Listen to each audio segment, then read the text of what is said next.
Breaking news updates. John Riel Cuadro alas Casimiro easy fight lang ba si Yokinori Oguni?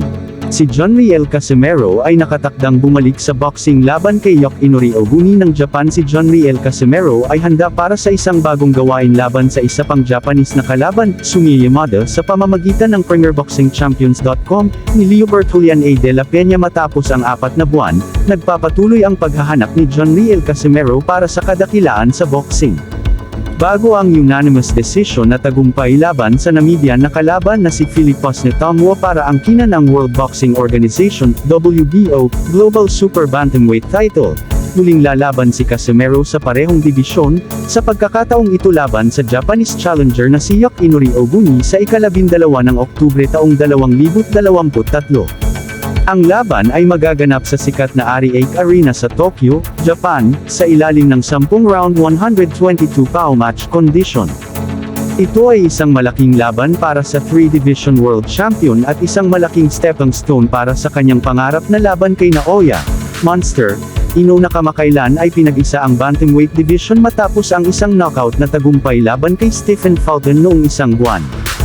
Sa kabila ng mga kamakailang kontrobersya na humadlang sa pakikipag-usap ni Casimiro kay Inoue sa nakalipas na taon, ang 34 anyos na Pinoy na pug ay sabik na makabalik sa landas at tabyusin ang kanyang sarili sa eksena. Isang taon na ang nakalilipas, tinanggal ni Casimiro ang kanyang bantamweight belt matapos niyang labagin ang isang weight cut rule patungo sa kanyang ikalawang nakaayos na laban-laban sa English boxer na si Paul Butler. Nalaman ng WBO na ginamit ni Casimiro ang sauna para sa pagbabawas ng timbang, isang mahigpit na ipinagbabawal na paraan ng pagbabawas ng pounds ng British Boxing Board of Control, BBBO.